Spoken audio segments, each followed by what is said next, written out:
Hello friends, welcome to my channel Mastaki Pathshala where you learn English better through Bengali যেখানে তোমরা ইংরেজি শিখবে বাংলায় অনেক বেটার ভাবে। আজকে ইংলিশ গ্রামারের ক্লাসে সিনোনিমস এর থার্ড ক্লাস। আই হোপ এর আগে সিনোনিমস এর উপরে বা অ্যান্টোনিমস কিংবা এরার কারেকশন অথবা ইডিয়ামস এর উপরে যে ক্লাসগুলো আমি বানিয়েছি সেগুলো তোমরা সবাই ফলো করছো, কারণ এগুলো কিন্তু প্রত্যেকটা সরকারি চাকরি পরীক্ষাতে, স্টেট গভর্নমেন্ট বলো কিংবা সেন্ট্রাল গভর্নমেন্ট বলো, প্রত্যেকটা পরীক্ষাতেই প্রচণ্ডভাবেই হেল্প করবে তোমাদের এই ভিডিওগুলো। সো ভোকাবুলারিতে সিনোনিম এবং অ্যান্টোনিম প্রচণ্ড ইম্পর্টেন্ট ভূমিকা পালন করে। আই হোপ তোমরা ভিডিওগুলো মন দিয়ে দেখবে। তোমাদের কোথাও বুঝতে অসুবিধা হলে, কোনো কনফিউশন হলে অবশ্যই তোমরা আমাকে কমেন্টে লিখে জানাবে। শুরু করছি আজকের ক্লাস। এর আগে সিনোনিমের দুটো ক্লাসে আমি টোটাল 50টা সিনোনিম ডিসকাশন করেছি। আজকের ভিডিওতে আরও 25টা সিনোনিম ডিসকাশন করব। এর পরবর্তীতে আরও ভিডিও তৈরি হবে সিনোনিমস অ্যান্টোনিমসের উপরে। সো ভিডিওগুলো তোমরা দেখবে, তোমাদের অবশ্যই প্রিপারেশনে অনেক হেল্প করবে বলে আমার বিশ্বাস। Question number 51, insipid. ইনসিপিড এই শব্দটার সিনোনিম কি হবে? Witty, flat, wily, tasteless. দেখো, ইনসিপিড মানে হচ্ছে এমন কিছু খাবার বা এমন কোনো বিষয় যেটাতে কোনো রকম কোনো টেস্ট নেই। ওকে, তখন আমরা তাকে টেস্টলেস বা ইনসিপিড বলে থাকি। কোনো খাবারে টেস্টলেস তাকে ইনসিপিড বলা হয়, কিংবা ধরো কোনো বিষয় বা কোনো বস্তু যেটা মধ্যে কোনো রকম কোনো ফ্লেভার নেই, খুব বোরিং কোনো কিছু, তখনও কিন্তু আমরা ইনসিপিড শব্দটা ইউজ করতে পারি। অন্য যে অপশনগুলো আছে সেগুলো মানে একবার দেখব। অপশন এতে আছে উইটি। উইটি মানে খুব চালাক বা চতুর। ফ্ল্যাট মানে একদম সমান হয়ে থাকা, শুয়ে পড়া, কিংবা তুমি বলতে পারো মসৃণ কোনো জায়গা, তাকে আমরা ফ্ল্যাট বলে থাকি। অপশন সিতে আছে উইলি। উইলি মানে হচ্ছে প্রচন্ড চালাক, কানিং, ঠিক আছে। সো উইটি, উইলি এগুলো কিন্তু একই রকম। সো ইনসিপিডের সিনোনিম হবে option D, tasteless. Question number 52, এগ্রেজিয়াস। ইগ্রেজিয়াস বা ইগ্রেগিয়াস এই শব্দটার সিনোনিম কি হবে?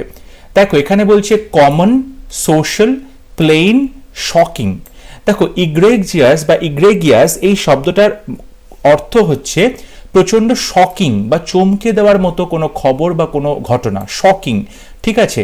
যখন এই যে শব্দটা আছে GRE, গ্রে, এটাকে তোমরা গ্রুপ বলতে পারো, গ্রে, ঠিক আছে। আর তার আগে একটা ই আছে, ইগ্রে মানে গ্রুপ থেকে বের করে দেওয়া হচ্ছে। তো গ্রুপ থেকে বের করে দেওয়া হচ্ছে কেন? কারণ সে খুব শকিং কোনো ঘটনা করেছে, চমকে দেওয়ার মতো কোনো ঘটনা ঘটিয়েছে, তাই জন্য তাকে গ্রুপ থেকে বহিষ্কার করে দেওয়া হচ্ছে। সেই সঙ্গে তোমরা ইগ্রেজিয়াসের জন্য শকিং, এটা হবে তার সিনোনিম। সো অপশন ডি হবে রাইট অপশন। Question number 53, সার্ডনিক। সার্ডনিক এই শব্দটার সিনোনিম কি হবে? এখানে চারটা অপশন আছে। নাম্বার এ তে বলছে miserable, number B cruel, number C scornful, number D noisy. দেখো, সার্ডনিক মানে হচ্ছে কাউকে যখন তুমি ইনসাল্ট করছো, কাউকে মক করছো, কাউকে ব্যঙ্গ বিদ্রুপ করছো, ঠিক আছে, তখন আমরা সার্ডনিক এই শব্দটি ইউজ করে থাকি। কাউকে তুমি ঘৃণা করো, ডেসপাইস করো, এবং কোন রকম স্কর্নফুল কোনো জিনিস যাকে তুমি ঘৃণার দৃষ্টিতে দেখছো। সো এই অপশন সি হবে সঠিক উত্তর। সার্ডনিক মানে হচ্ছে ঘৃণার চোখে তাকানো বা ঘৃণ্য কোনো জিনিস। ওকে, কোয়েশ্চেন নাম্বার 54, মলিফাই। মলিফাই শব্দটার সিনোনিম কি? রাব করা, ওয়েট, প্ল্যাকেট অ্যান্ড কুইকেন। দেখো, মলিফাই হচ্ছে এমন জিনিস যাকে তুমি কি করছো, কোনো বিষয়কে তার প্রভাবটা কমানোর চেষ্টা করছো, ঠিক আছে। ধরো কোনো জিনিসকে তুমি মিটিগেট করছো, কোনো জিনিসকে তুমি প্যাসিফাই করছো, ঠিক আছে, প্যাসিফাই মানে শান্ত করছো, ঠিক আছে, তুমি তাকে অ্যালিভিয়েট করছো, তুমি কাম করছো কোনো জিনিসকে, তুমি সুদ করছো কোনো জিনিসকে, বা তুমি কোনো জিনিসকে অ্যাপিজ করছো বা অ্যাসুয়েজ করছো, এই সমস্ত কিন্তু মলিফাই সিনোনিম হচ্ছে। সো এখানে দেখতে পাচ্ছি একটা শব্দ আছে প্ল্যাকেট। প্ল্যাকেট হচ্ছে তুমি শান্ত করছো কাউকে, প্ল্যাকেট করা মানে কাউকে শান্ত করা, ঠিক আছে। তো অপশন সি হবে সঠিক অপশন। Question number 55, আরসাচড। আরসাচ। আরসাচ এই শব্দটার সিনোনিম কি হবে? তোমাদের শব্দটা একদম আনকমন মনে হতে পারে, মনে হতে পারে এত কঠিন শব্দ, বাট এটা কিন্তু পরীক্ষাতে এসেছে, ঠিক আছে। তো আরসাচ মানে হচ্ছে তুমি যখন কোনো জিনিসের ডুপ্লিকেট তৈরি করছো, মানে কোনো রকম অনুকরণ করে সেম জিনিসটা তৈরি করার চেষ্টা করছো, নকল তৈরি করার চেষ্টা করছো, তখন তাকে আমরা আরসাচড বলে থাকি, বা ডুপ্লিকেট করা বা আর্টিফিশিয়াল কোনো জিনিস করা। এবং এখানে দেখো শব্দগুলো আছে যেটা যে প্লেজার, ফ্রেশনেস, লাইভলিনেস, এবং অপশন ডিতে আছে ইমিটেশন। সো ইমিটেশনটা হবে সঠিক উত্তর, কারণ ইমিটেশন মানে হচ্ছে নকল করা, ঠিক আছে। আর প্লেজার মানে হচ্ছে আরাম বা আনন্দ, বিনোদন, এগুলো বোঝায়, ঠিক আছে। ফ্রেশনেস মানে সজীব বা সতেজতা বোঝায়। লাইভলিনেস মানে প্রাণবন্ত, এই ব্যাপারটা বোঝায়। সো আর সাচ এটার সঠিক উত্তর হবে option D, imitation. Question number 56, স্যালুব্রিয়াস। স্যালুব্রিয়াস শব্দটাও খুব ইম্পর্টেন্ট, পরীক্ষাতে বারবার আসে। দেখো স্যালুব্রিয়াস এটার অপশনগুলো আছে স্টিকি, সফট, ফেমাস, হোলসাম। দেখো স্টিকি মানে খুব চিপকে থাকে, চটচট করে, এরকম কিছুকে বোঝায়। সফট মানে সবাই যেন নরম, ফেমাস মানে বিখ্যাত।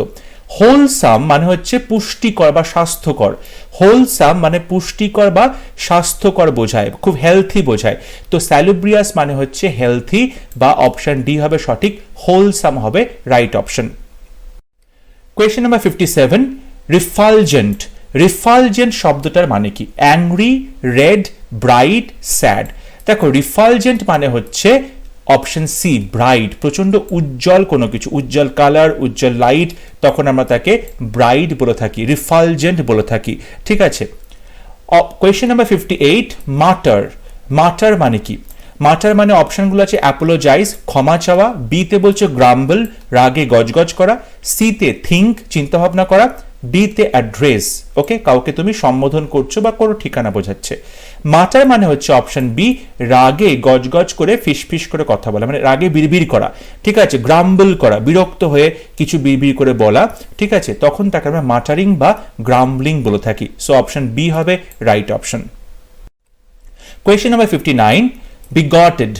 বিগটেড এই শব্দটা, বিগট্রি, বিগটেড এই শব্দটা কিন্তু বর্তমান সময়ের প্রসঙ্গে প্রচণ্ডভাবে ইম্পর্টেন্ট হয়ে পড়েছে। এই শব্দটা প্রায় তোমরা নিউজ পেপারে দেখতে পাবে, বিগট্রি, ঠিক আছে। এটার মানে কি? সিম্পলটন, প্রগ্রেসিভ, আউটরেজিয়াস, ইনটলারেন্ট। সিম্পলটন, সিম্পলটন মানে হচ্ছে খুব বোকা, ঠিক আছে, মানুষজন, তাকে আমরা সিম্পলটন, খুব ফুলিশ কিংবা খুব ডান্স, DUNCE, ডান্স মানে খুব মূর্খ, ঠিক আছে, DUNCE, ডান্স। এটা কিন্তু DANC ডান্স নয়, এটা DUNC, ডান্স মানে হচ্ছে বোকা, ফুলিশ। তো এই মানে সিম্পলটন মানে হচ্ছে বোকা মানুষ বোঝায়। প্রগ্রেসিভ মানে প্রচন্ড প্রগতিশীল মানুষকে বোঝানো হচ্ছে। আউটরেজিয়াস প্রচন্ড সাংঘাতিক, দুর্ধর্ষ কোনো মানুষ, প্রচন্ড হিংস্র বা ভায়োলেন্ট কোনো মানুষকে বোঝাচ্ছে বা ঘটনাকে বোঝাচ্ছে। অপশন ডিতে বলছে ইনটলারেন্ট মানে অসহিষ্ণুতা। ইনটলারেন্ট মানে অসহিষ্ণু, সঠিক উত্তর হবে অপশন ডি, ইনটলারেন্ট বা অসহিষ্ণু। এই যে বিগটেড বা বিগট্রি আছে, ইনটলারেন্স বোঝায় তখন, ঠিক আছে, অসহিষ্ণুতা বোঝায়। বর্তমান সমাজে বিভিন্ন ঘটনাতে কিন্তু আমরা অসহিষ্ণুতা দেখতে পাচ্ছি, বিভিন্ন ঘটনায় তার প্রকাশ ফুটে উঠছে। তো সেই জন্য শব্দটা খুব ইম্পর্টেন্ট, বিগটেড মানে ইনটলারেন্ট, অপশন ডি হবে সঠিক উত্তর। Question number 60, কমোডিয়াস। কমোডিয়াস, দেখো কমোডিয়াসের সাথে তোমরা অনেকেই হয়তো কমোডিটির মিল খুঁজে পাবে, কোনো বস্তু বা কোনো জিনিসের মিল খুঁজে পাবে বা আসবাবপত্রের মিল খুঁজে পাবে, এটা কিন্তু ভুল হবে।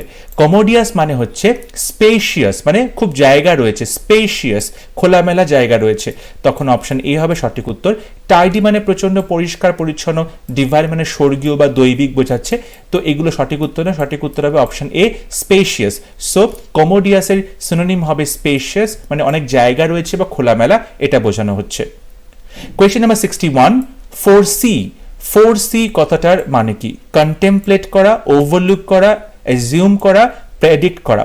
দেখো ফোরসি মানে হচ্ছে তুমি আগে থেকে ভবিষ্যৎবাণী করতে পারছো, আগে থেকে দেখতে পাচ্ছ ফোরসি কি ঘটতে চলেছে। সো অপশন ডি হবে সঠিক, প্রেডিক্ট করা মানে ভবিষ্যৎবাণী করা। প্রেডিক্ট করা বা ভবিষ্যৎবাণী করা এই দুটো একই, ফোরসি আর প্রেডিক্ট এটা হচ্ছে একে অপরের সিনোনিম, ঠিক আছে। Question number 62, annexe. অ্যানেক্স, তোমরা একটা শব্দ শুনেছো অ্যানেক্সার, ওকে, অ্যানেক্সার শব্দটা শুনেছো। অ্যানেক্সার মানে হচ্ছে কোনো কিছুর সাথে তুমি অ্যাটাচ করে দিচ্ছ, অ্যাটাচমেন্ট। সো অ্যানেক্স মানে কি? অ্যানেক্স মানে যুক্ত করে দেওয়া, জুড়ে দেওয়া, ঠিক আছে। এখানে আমরা দেখতে পাচ্ছি চারটা অপশন, অ্যাড, লো, কপি, ইনিশিয়াল। দেখো এখানে অ্যানেক্স কিন্তু একটা ভার্ব, অ্যানেক্স হচ্ছে একটা ভার্ব, কিন্তু এখানে ইনিশিয়াল এটা কিন্তু অ্যাডজেক্টিভ, তাই এটা সঠিক উত্তর হবে না। লো এটাও কিন্তু অ্যাডজেক্টিভ, সঠিক উত্তর হবে না, কারণ ভার্বের সাথে কিন্তু তোমাকে সিনোনিম ভার্বে লিখতে হবে। এখানে সঠিক উত্তর হবে অপশন এ, অ্যাড করা মানে জুড়ে দেওয়া বা যোগ করা। সো অপশন এ হবে সঠিক উত্তর। যেমন ধরো কোনো রাজ্য যখন যুক্ত করা হচ্ছে, ঠিক আছে, তখন আমরা অ্যানেক্স কথাটা বলে থাকি বা অ্যাড, এটা হবে সঠিক উত্তর। কোয়েশ্চেন নাম্বার 63, মাল্টিপ্লিসিটি, মাল্টিপ্লিসিটি মানে কি? মানে হচ্ছে বৈচিত্র্য, ভ্যারাইটি। এখানে অপশন বি হবে সঠিক উত্তর, ভ্যারাইটি, বৈচিত্র্য বা ভ্যারাইটি। অনেকের মনে হতে পারে মাল্টিপ্লিসিটির সাথে মাল্টিপ্লিকেশনের সম্পর্ক আছে, না, মাল্টিপ্লিকেশন মানে হচ্ছে গুণ করছো, এটা হবে না, ঠিক আছে। ফাইনাইট মানে হচ্ছে কোনো একটা নির্দিষ্ট সীমা পর্যন্ত কোনো ঘটনা, ফাইনাইট, এটাও সঠিক উত্তর হবে না। ম্যাগনিটিউড মানে খুব গম্ভীর বিষয় বা তার একটা গুরুত্ব, এটা বোঝানো হচ্ছে, এটাও সঠিক নয়। সঠিক উত্তর হবে বি, ভ্যারাইটি। মাল্টিপ্লিসিটি মানে হচ্ছে variety. Question number 64, scheduled. Scheduled শব্দটার অর্থ কি? ব্যাকওয়ার্ড, পুয়ার, লোলি এবং লিস্টেড। দেখো, ব্যাকওয়ার্ড মানে তো পিছিয়ে পড়া, পুয়ার মানে গরিব, সবাই জানো এগুলো। লোলি এটা কিন্তু দুরকম মানে হতে পারে। লোলি মানে একটা হচ্ছে খুব তুচ্ছ, কোনো ইনফেরিয়ার কোনো একটা প্রাণী হতে পারে, কোনো মানুষ হতে পারে। আর একটা হতে পারে খুব হাম্বল, খুব বিনম্র, ডাউন টু আর্থ যাকে বলা হয়। সো এখানে সঠিক উত্তর হবে অপশন ডি, লিস্টেড, মানে যেটা তোমাকে লিস্টের মধ্যে রয়েছে, বা শিডিউল মানে যেটা হচ্ছে তুমি লিস্টের তালিকাভুক্ত, এমন কিছু বোঝানো হচ্ছে। সো অপশন ডি হবে সঠিক উত্তর। Question number 65, faculty. ফ্যাকাল্টি মানে কি? Privilege, desire, branch, ability. দেখো, ফ্যাকাল্টি মানে একটা, যেটা অনেকে যারা ইউনিভার্সিটিতে, কলেজ, বিশ্ববিদ্যালয়ে দেখবে ফ্যাকাল্টি মেম্বার এরকম বলা হয়, কিন্তু এখানে ফ্যাকাল্টি মানে যেটা বোঝানো হচ্ছে সেটা হচ্ছে কারোর অ্যাবিলিটি, কারোর ক্ষমতা, ঠিক আছে, কারো দক্ষতা, তখন আমরা তাকে ফ্যাকাল্টি বলে থাকি। সো অ্যাবিলিটি হচ্ছে সঠিক উত্তর হবে। দেখো, প্রিভিলেজ মানে হচ্ছে সুযোগ সুবিধা, ডিজায়ার মানে ইচ্ছে, ব্রাঞ্চ মানে শাখা। সো ফ্যাকাল্টি সঠিক অপশন হবে option D, ability. Question number 66, টার্স। টার্স, ওকে, টার্স বা টার্সে এরকম বলতে পারো। এই কথাটার অর্থ কি? ভীষণ ইম্পর্টেন্ট একটা শব্দ। Concise, স্কার্স, diffuse, headless. দেখো, স্কার্স মানে হচ্ছে খুব কম পরিমাণে বোঝায়, ঠিক আছে, খুব কম পরিমাণে বোঝায় স্কার্স। কনসাইজ মানে সংক্ষিপ্ত। ডিফিউজ মানে যেটা উবে যাচ্ছে। হেডলেস মানে যার মাথা নেই, মুন্ডু নেই, ঠিক আছে। এখানে টার্সে বা টার্স কথাটার অর্থ হচ্ছে যখন কোনো কিছুকে তুমি খুব কনসাইজ ভাবে লিখছো, সংক্ষিপ্ত ভাবে লিখছো, তখন আমরা তাকে টার্সে বলবো, ঠিক আছে। যখন তুমি ব্রিফলি লিখছো, সংক্ষিপ্ত ভাবে লিখছো, কিংবা বলতে পারো অ্যাব্রিভিয়েটেড, সংক্ষিপ্ত ফর্ম বলেন, অ্যাব্রিভিয়েটেড ফর্ম, ঠিক আছে, সেই রকম আমরা বোঝাই, তখন আমরা কনসাইজ বা টার্সের শব্দটা ইউজ করে থাকি। এখানে অপশন বিতে যেটা আছে স্কার্স, স্কার্স মানেও কিন্তু খুব কম পরিমাণে, কিন্তু এইটা একটা পরিমাণ হিসেবে বোঝানো হচ্ছে, কোনো একটা বস্তু বা জিনিসের পরিমাণগত দিক থেকে তুমি এখানে কম না বেশি সেটার জন্য তুমি এখানে স্কার্স বলবে কি খুব কম পরিমাণে আছে। কিন্তু যখন কোনো একটা লেখা বা কোনো জিনিসের তুমি দৈর্ঘ্যটা কমাচ্ছ বা কোনো একটা বড় লেখাকে ছোট করছো, সংক্ষিপ্ত আকারে প্রকাশ করছো, তখন আমরা টার্স বা কনসাইজ শব্দটা ইউজ করব। সো অপশন এ হবে সঠিক উত্তর। Question number 67, honorary. অনারারি শব্দটার মানে কি? Dignified, unpaid, praiseworthy, respectable. দেখো, অনার মানে সম্মান, এটার সাথে অনেকেই তোমরা রেসপেক্টেবল শব্দটাকে গুলিয়ে ফেলবে, সম্মানিত, এটা কিন্তু সঠিক উত্তর হবে না। ডিগনিফাইড, সম্মানিত, এটাও সঠিক উত্তর হবে না। প্রেইজওয়ার্দি, প্রশংসার যোগ্য, এটাও সঠিক উত্তর হবে না। দেখো, অনারারি মানে হচ্ছে আনপেইড, এমন কিছু কাজ থাকে যে কাজগুলো সম্মানিতভাবে করা হয় এবং সেখানে কিন্তু কোনো পয়সা পাওয়া যায় না, টাকার বিনিময়ে সেই কাজগুলো হয় না, সেগুলো শুধুমাত্র সম্মানের জন্য করা হয়। সো অনারারি মানে হচ্ছে আনপেইড। অপশন বি হচ্ছে এখানে একদম রাইট আনসার। Question number 68, প্যারাডিম। প্যারাডিম শব্দটার সমার্থক শব্দ কি হবে?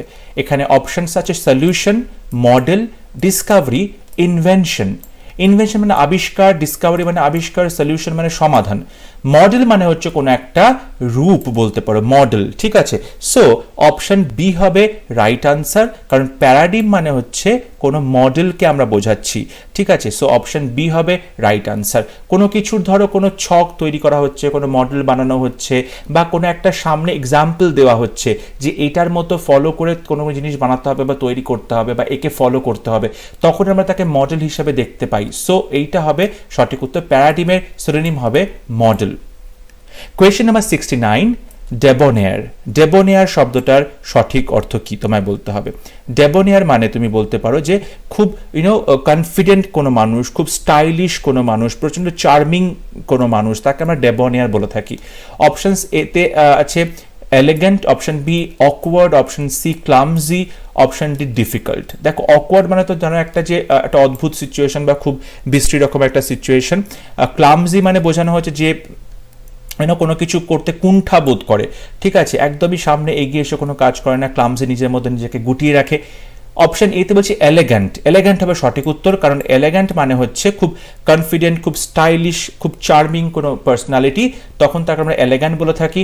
ডেবোনিয়ার মানেও ঠিক তাই। সো অপশন এ হচ্ছে right option. Question number 70, aggressive. Aggressive শব্দটা খুব পরিচিত শব্দ, আমরা মানে অনেকবার পরীক্ষাতে পেয়েছি বা ডেইলি লাইফে শব্দটা আমরা খুব ইউজ করে থাকি।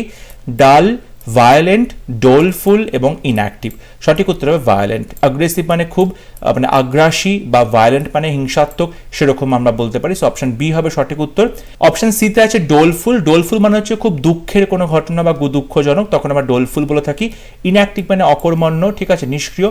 ডাল মানে খুব ভোঁতা মাথা। সো অ্যাগ্রেসিভ, এটা সঠিক উত্তর হবে option B, violent. Question number 71, congenial. Congenial শব্দটার সঠিক সমার্থক শব্দ কি হবে? Cordial, harsh, hateful, unfriendly. দেখো, কনজেনিয়াল মানে হচ্ছে কর্ডিয়াল, খুব বন্ধুত্বপূর্ণ। কর্ডিয়াল খুব বন্ধুত্বপূর্ণ, ভালো সম্পর্ক বোঝায়। সো অপশন এ হচ্ছে সঠিক উত্তর। হেটফুল মানে ঘৃণাপূর্ণ, আনফ্রেন্ডলি মানে বন্ধুত্বপূর্ণ নয়, হার্শ মানে খুব কর্কশ বা খুব মানে অসভ্যতম করা হচ্ছে বা বাজে ব্যবহার করা হচ্ছে, সেক্ষেত্রে আমরা হার্শ এটা বলতে পারি, আনফ্রেন্ডলি বলতে পারি। সো কনজেনিয়ালের অপোজিট কিন্তু এই হেটফুল হচ্ছে, আনফ্রেন্ডলি হচ্ছে, হার্শ হচ্ছে। সো এটি কোনটা সঠিক উত্তর নয়, সঠিক উত্তর হবে অপশন এ, কনজেনিয়াল মানে হচ্ছে কর্ডিয়াল। Question number 72, কনসিয়েন্টিয়াস। কনসিয়েন্টিয়াস শব্দটার সমার্থক শব্দ কনসেন্ট্রেটেড, নাকি অনেস্ট, নাকি সায়েন্টিফিক, নাকি ফলস। দেখো, কনসিয়েন্টিয়াস যখন এখানে যে কনসাইন্সের কথা আসছে, মানে বিবেকের প্রশ্ন আসছে, তখন কিন্তু সততার প্রশ্ন চলে আসে। তো অপশন বি হবে সঠিক, অনেস্ট। অপশন বি হবে সঠিক, অনেস্ট বা সৎ। সো কনসিয়েন্টিয়াস মানে হচ্ছে সৎ। কনসেন্ট্রেটেড মানে কোনো জায়গায় খুব কেন্দ্রীভূত হয়েছে বা ঘনীভূত হয়েছে, বা এক জায়গাতে বেশি মাত্র অ্যাটেনশন দেওয়া হচ্ছে। সায়েন্টিফিক মানে সবার জন্য বৈজ্ঞানিক, ফলস মানে মিথ্যে বা ভুল। সো অপশন বি হচ্ছে সঠিক উত্তর, কনসিয়েন্টিয়াস মানে অনেস্ট। Question number 73, পেনসিভ। পেনসিভ কথাটার অর্থ কি? Ignorant, negligent, thoughtful, shallow. দেখো, এখানে পেনসিভ কথাটা মানে হচ্ছে যে খুব চিন্তা ভাবনার মধ্যে মগ্ন রয়েছে। থটফুল, এটা হবে সঠিক উত্তর। থটফুল মানে হচ্ছে চিন্তা ভাবনা করছে, চিন্তিত রয়েছে, ঠিক আছে, তখন অপশন সি হবে সঠিক উত্তর। অপশন এতে বলছে ইগনোরেন্ট মানে কিছু জানে না, এটা সঠিক উত্তর হবে না। নেগলিজেন্ট মানে অবহেলা করছে, সঠিক উত্তর হবে না। শ্যালো মানে তুমি বলতে পারো যে খুব অগভীর জায়গা, এটাও হবে না। সো অপশন সি হবে সঠিক, পেনসিভ মানে হলো থটফুল। Question number 74, ব্যানাল। ব্যানাল শব্দটার অর্থ কি? ব্যানাল মানে হচ্ছে খুব অর্ডিনারি, খুব বোরিং কোনো কিছু। সো এখানে আমরা দেখতে পাচ্ছি অপশন বি আছে কমন প্লেস। কমন প্লেস মানে খুব সাধারণ, খুব অর্ডিনারি, ঠিক আছে, বা খুব একঘেয়ে বোঝায়। সো ব্যানাল শব্দটার সঠিক উত্তর হবে option B, commonplace. Original মানে একদম মানে খাঁটি জিনিস, ঠিক আছে। ডিস্টিংটিভ মানে একদম স্বতন্ত্র কোনো জিনিস। শার্প মানে খুব ধারালো। সো অপশন বি হচ্ছে রাইট অপশন। এবং লাস্ট কোয়েশ্চেন 75, কন্ট্রাইট। কন্ট্রাইট শব্দটার অর্থ কি? Determined, specific, device, regretful. Contrite মানে হচ্ছে প্রচণ্ডভাবেই রিগ্রেটফুল, মানে তুমি বলতে পারো যে বিলাপ করছে বা পরিতাপ করছে, ঠিক আছে, তখন আমরা তাকে রিগ্রেটফুল বলতে পারি। খুব অনুশোচনা করছে কোনো কিছুতে, বা রিমর্সফুল বলতে পারো, ঠিক আছে, রিপেন্টেন্ট বলতে পারো। ওকে, পরিতাপ করছে, বিলাপ করছে, প্রচণ্ডভাবেই রিগ্রেটফুল মানে খুব অনুশোচনা করছে। সো কন্ট্রাইটের সঠিক উত্তর হবে option D, regretful. I hope আজকে সিনোনিমের ক্লাস তোমাদের ভালো লেগেছে। প্রত্যেকটা সিনোনিম খুব ইম্পর্টেন্ট, অনেকবার করে পরীক্ষাতে কিন্তু এসেছে। সো প্রত্যেকটা সিনোনিম তোমরা ভালো করে মাথার মধ্যে গেঁথে নেবে, এবং এই শব্দগুলো তোমরা যদি ডেলি লাইফে বারবার ইউজ করতে থাকো, তাহলে কিন্তু শব্দগুলো তোমাদের মানে তোমরা ভুলবে না, শব্দগুলো সবসময় তোমাদের মনে থাকবে। যদি ভিডিও ভালো লেগে থাকে অবশ্যই ভিডিওটি লাইক করবে, শেয়ার করবে। Don't forget to subscribe to my channel. পরবর্তী ক্লাস নিয়ে খুব শীঘ্র দেখা হবে। ততক্ষণ সবাই ভালো থাকবে, সুস্থ থাকবে। Thank you.